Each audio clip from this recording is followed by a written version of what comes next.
Our good friend Zach Mertz is joining us once again from the New England Wildlife Center in Weymouth and on Cape Cod. Chat with us about how things are going and a special event that's coming up very, very soon. Hey, Zach, how are you? Hey, thanks for having me back. It's our pleasure. Happy to talk to you and to promote the center. It does great work for a lot of animals and a lot of people too. So we're happy to do it. Last time we chatted, actually, it was the Night of a Thousand Faces, your pumpkin festival. Yes, yeah. Thank you for helping out. And we had an awesome response. I think we had like 3,000, maybe a little over people join us. And man, I can't believe we're headlong into the holidays already. That happened quick. Yeah, I know it does seem to be every year it goes quicker and quicker for sure. As I always like to start out, if you could just a brief overview of what the New England Wildlife Center is. Sure. Yeah, the New England Wildlife Center is a 40-year-old nonprofit located in Weymouth and in Barnstable, Massachusetts. We're local folks who promote education about wildlife and the environment, and we provide free veterinary care to about 5,000 sick, injured, and orphaned wild animals. And we use that to teach. So every patient exam, every time we get an animal in crisis that comes in, we like to share it with folks either in person or in social media and sort of use that animal struggles as a way of telling folks about the challenges wildlife face and hopefully change some minds and change some behavior so folks make better choices in their own yards to help wildlife conserve. Yeah, yeah, you are a nonprofit organization, right? Yes, sir. We are a nonprofit, totally donation funded. And this has been, I think for all nonprofits, been a pretty difficult financial year. We're no exception. So we're really proud to keep doing the work we're doing. But as things change around us and in the community, we're really looking for support to keep up the good work. Sure. That leads us to your next event, right? That's coming up this weekend. What's going on? Yes, super excited about this one. It is our annual holiday open house at our Cape location. So about, 45 minutes from Quincy. Everyone is invited. And what this is once a year, we open up our Cape Hospital, the Birds of Cape Wildlife Center, to the public. And we do it in a big way. So it's not just like you can walk through and get a tour. You can, but we're also going to be joined by Santa and our educational owl, Loki. There's a bake sale, there's a silent auction. We have live animal shows from amazing animal ambassadors. We have a huge taxidermy collection from the town of Barnstable. There are food, activities, book readings. It's fun for the entire family. It changes every year. And this year we really pulled out all the stops. So it's gonna be an awesome day. $5 for individuals, kids that can't walk yet are free. And yeah, really looking forward to it. So exactly where is the Cape Center located, and what are the hours for the event? So we are located right on 6A, 4011 Main Street is the address technically, and it's going to be running from 12 to 4 p.m. Okay, very good. And do you know about how many years this has been going on, Zach? This will be our fourth year. Um, and we began slowly growing and getting bigger. I think we had about 700 folks last year. And I think I heard Karen, one of our volunteers and now employee who helps run the event, she says every year, this is my last year doing it because it keeps growing. And when I tell you she's in the other room putting up Christmas trees and lights, and it will be the best year ever. And Karen will definitely be back next year. I'm pretty confident of that. It's getting to be a standard for her to say it, right? Exactly, exactly. That's how we know the holidays are here. Exactly. Yeah, that sounds like a lot of fun. So now, do the funds raised for this event go to any particular organization within the center? Yeah, so the funds raised at this event are general operating, the funding Okay. we need the most. Keeps the lights on, it buys the medications the animals need, it buys all the specialty food, the fish, the mice, the lettuce, the vegetables that the animals eat. So by coming, you can learn about it, have a fun afternoon, but you're also helping support your local wildlife. Yeah, absolutely. Now you mentioned a silent auction. Can you talk about some of the items, perhaps? Yeah, yeah, really excited about the silent auction this year too. It's thanks to a lot of our community volunteers, it's been growing. And so this year, I know we have a ton of amazing restaurant gift cards and gift certificates anywhere from Boston all the way through the Cape. We have a cruise either to the Caribbean or to Mexico. There are a lot of local artists, and our medical director, Dr. Patel, hand carved and wood burned some incredible owl boxes which we've already had people try to pre-order a few times. But if you're looking for a gift this season, give the gift of an owl because it's A, it's cool, B, it's amazing rodent control, and C, once you get an owl, you really start to balance your backyard. So it's a really, really cool gift that keeps on giving. And you can do it in style this year with these wood burned boxes. Oh, very good. So talk about a unique gift. That's really interesting. Yeah. Yeah. Okay. I remember, yeah, a few years ago we had an owl in our backyard, and in the dead of summer, in the middle of the night, to hear an owl, making their hooting noises is really something special. It is, and I got to tell you, this is the time of year they're starting to pair up for the mating season and eventually chick rearing season. And so, right around the end of December, if you're an owl lover or you're someone who's looking to hear or see an owl for the first time, this is your time of year. You want to go out, even though it's a little chilly. You can take the family out or go on one of the local owl prowls, as they call them. And it's sort of the best best time of year to sort of understand and hear all of the different species we have. Yeah.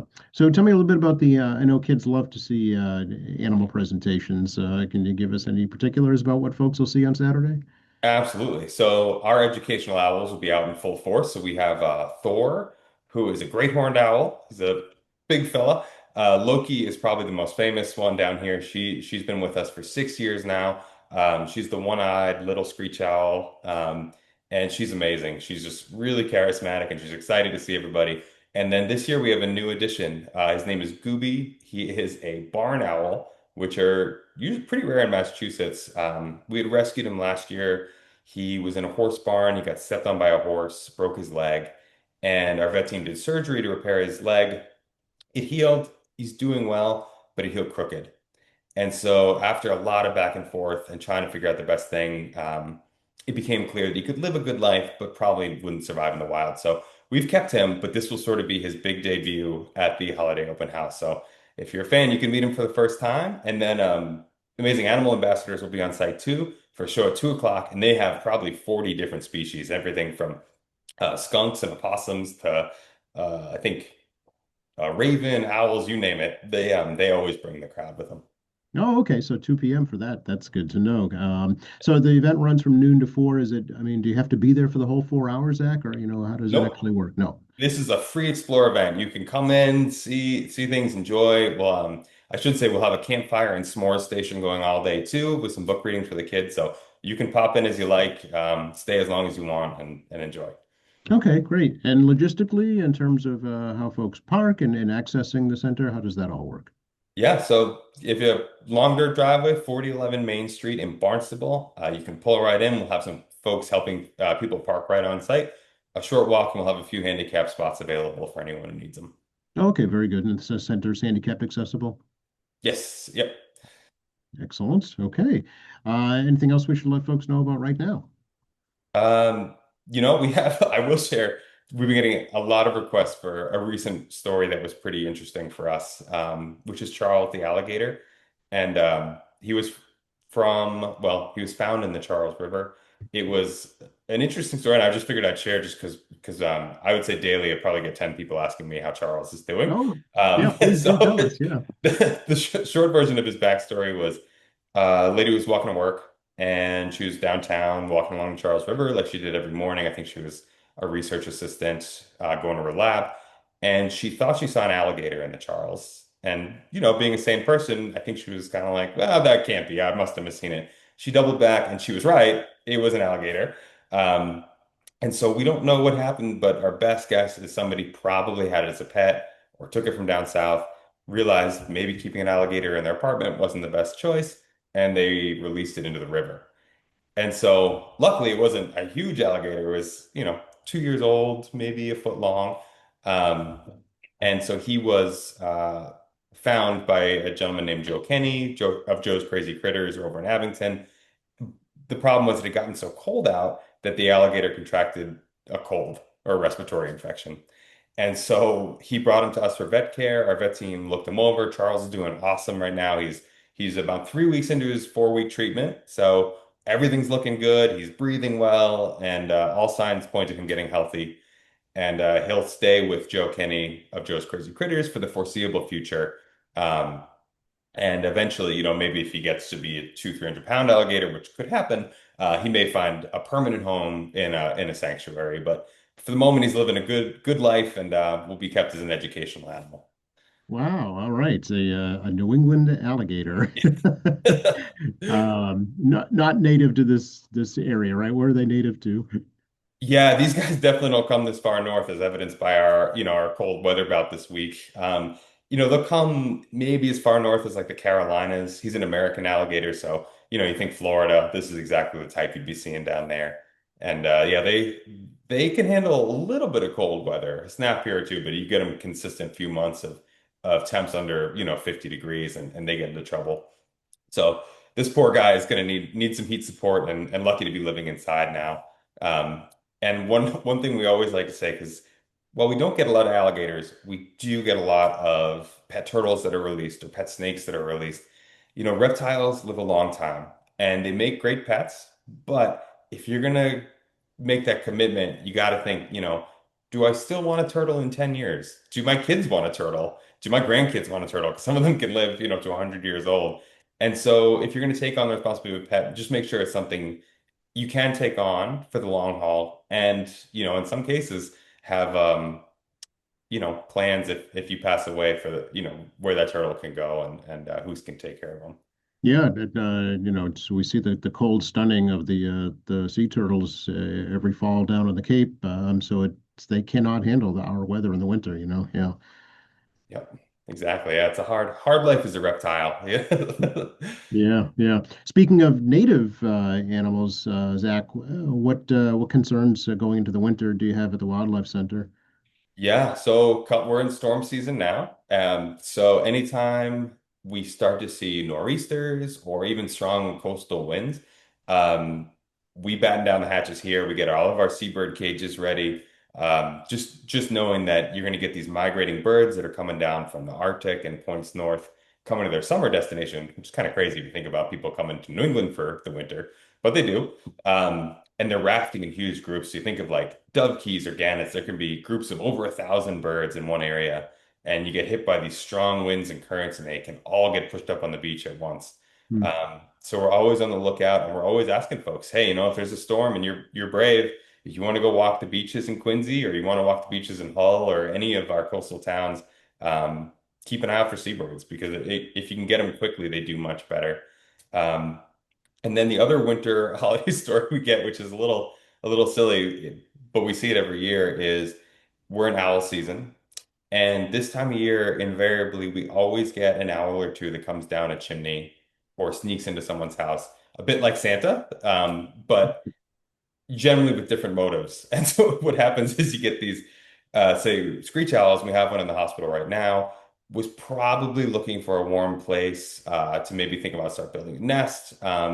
Ended up in a person's house. We don't know if it was through the front door or down the chimney, um, but it was based on its body condition. It was skinnier.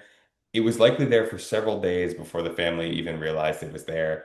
And I apparently this lady had walked into her bathroom one evening and she looked it up at her shower curtain rod, and there was an eastern screech owl staring back at her. And so it was, as she handled it very well. We got the call. We were able to get the owl into care. He's doing all things considered really well. But this is a good time if you have owls and you love owls. One of the best things you can do is put a chimney cap on your chimney. They only cost about $15, and it will stop all manner of animals from coming down there. I think Santa can still get through the chimney cap, but the raccoons and the owls can't. Okay. Wow, that must have been quite a startling episode for that lady. Yeah, yeah, yeah. Hats off to her though. She did really well with it and called us right away, which is all we can ask. Yeah, that's great. Excellent. So, to that point, then, if folks do have animals that they see in distress, give you a call. Yes, yep. We're open 7 days a week. Easiest number is 508-362-0111. It's our wildlife line. And if you get an animal in distress, if you have a question about an animal's behavior you're seeing, anything you need, you're welcome to give us a call. We'd love to try and help. Okay, great. But again, for the short term, it's your winter wildlife open house, right? This Saturday. Yes, yep. Saturday the 6th, 12 to 4 at the Cape location, which is 4011 Main Street in Barnstable. Excellent. All right. And online as well, Zach? Yes, and we are doing our end of year push this time of year. You can find us on Facebook, a ton of live videos and new content. You can find info about the event. And of course, you'll see updates on Charles, the owl, and all of the other patients we're treating. Okay. Do you have volunteer opportunities there at the centers? We do. We do. Once a week, I mean, sorry, once a month on Tuesday afternoons in Weymouth, it's open volunteer day. So we have a different project every month. People are invited to come in, help us out, whether it's feeding animals or building a cage or helping clean up or whatever it is. If you go to anywildlife.org, our website, you can sign up to be on the mailing list and you'll hear about all the opportunities. Okay, great. And I know you work with schools throughout the region, right?